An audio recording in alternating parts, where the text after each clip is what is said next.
Beleza, bem-vindo à próxima aula, gente. A gente vai fazer agora um endpoint aqui para deletar as coisas, né? Qual que é a diferença aqui agora que a gente vai criar?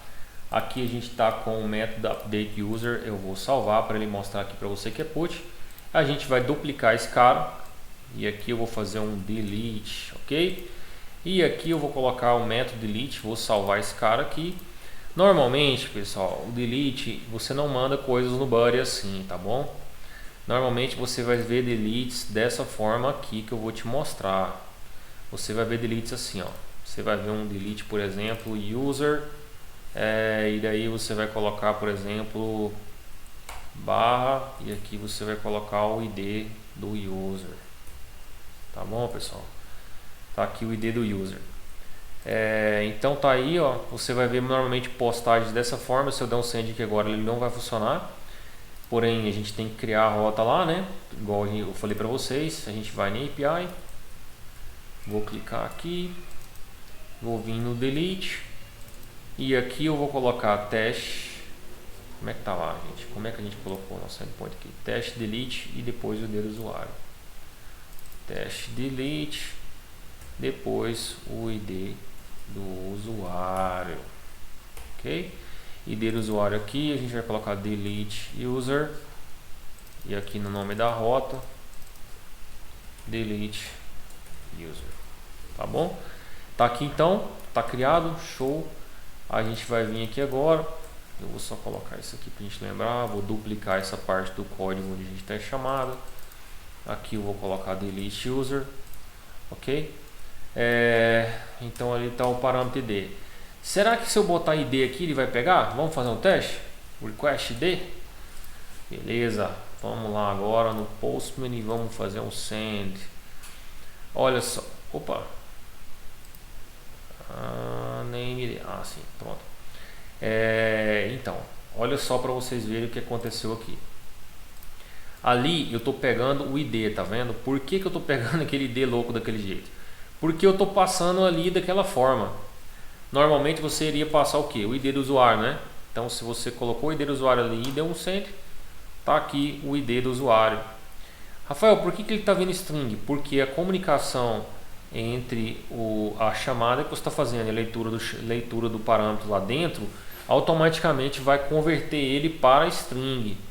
Rafael, isso é um detalhe que não precisava nem falar, né? Mas precisa, porque você vai ter casos que vai acontecer com você da seguinte forma: você vai tentar atualizar, por exemplo, o Mongo Database no futuro e você vai pegar o parâmetro aqui e vai simplesmente jogar. Não vai dar certo, porque o Mongo Database ele faz distinção entre string e um parâmetro de inteiro, ok? Então você teria que fazer um int vol aqui se você quiser ele como inteiro, tá bom? Então faz diferença sim. Isso é muito importante a gente entender esses detalhes, vai evitar muito problema para vocês. Tá vendo que ali agora está voltando como inteiro? Perfeito. Então esse é o método delete. Teve alguma diferença dos outros? Muito pouco, principalmente do get, né? Porque é praticamente a mesma coisa, muda só o tipo. Rafael, o que mais você tem para me ensinar nessa aula? Tem aqui algumas dicas, por exemplo. Aqui, ó, a gente colocou o ID na frente do delete. Ah, mas eu já vi APIs que a gente faz assim, ó. Olha só para você ver. Bota o ID e aqui só isso. E como ele é do tipo delete e user barra o ID, aí automaticamente você já sabe que você está deletando. Então vamos testar aqui. User, vou passar aqui o ID.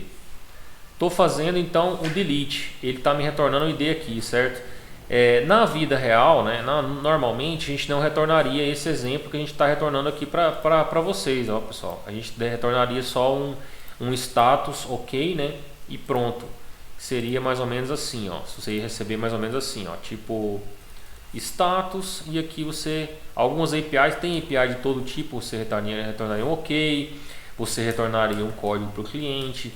Depende de como você está trabalhando. Por exemplo, eu já trabalhei com a API, por exemplo, da Costa Rica, de integração é como se fosse a Receita Federal no Brasil. E a API deles, você recebe vários tipos de respostas assim que você tem que ler a documentação para entender. Então a resposta você vai encontrar de diversos tipos. Existe um padrão específico? Não, existe o padrão que você mais se adequar. Se o projeto que você está trabalhando ele foi definido que você vai retornar status, existe uma tabela de código onde o status significa alguma coisa, então vai ser dessa forma. Se não, você vai procurar saber o que aquela documentação daquela API ela te refere. Se é um projeto seu, você pode fazer da maneira que você achar que é melhor, beleza? Não tem uma maneira específica. O importante é que você retorne 200. Isso aqui é um padrão.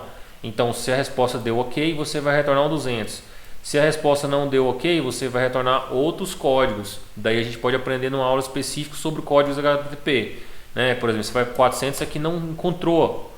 Então, por exemplo, você pode retornar vários códigos. Pode retornar 501.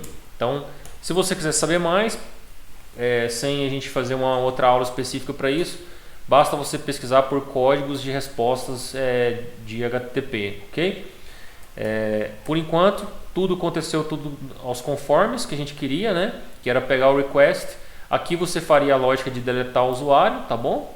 E depois você montaria uma resposta, talvez com o ID do usuário, por exemplo. Por que não?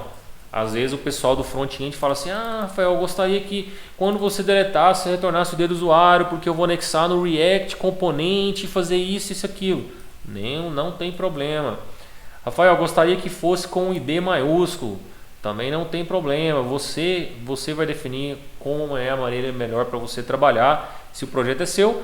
Se não, você vai seguir o que o seu arquiteto aí de software definiu, tá bom? Então aqui retornaria o ID para o usuário, dessa forma aqui, ó.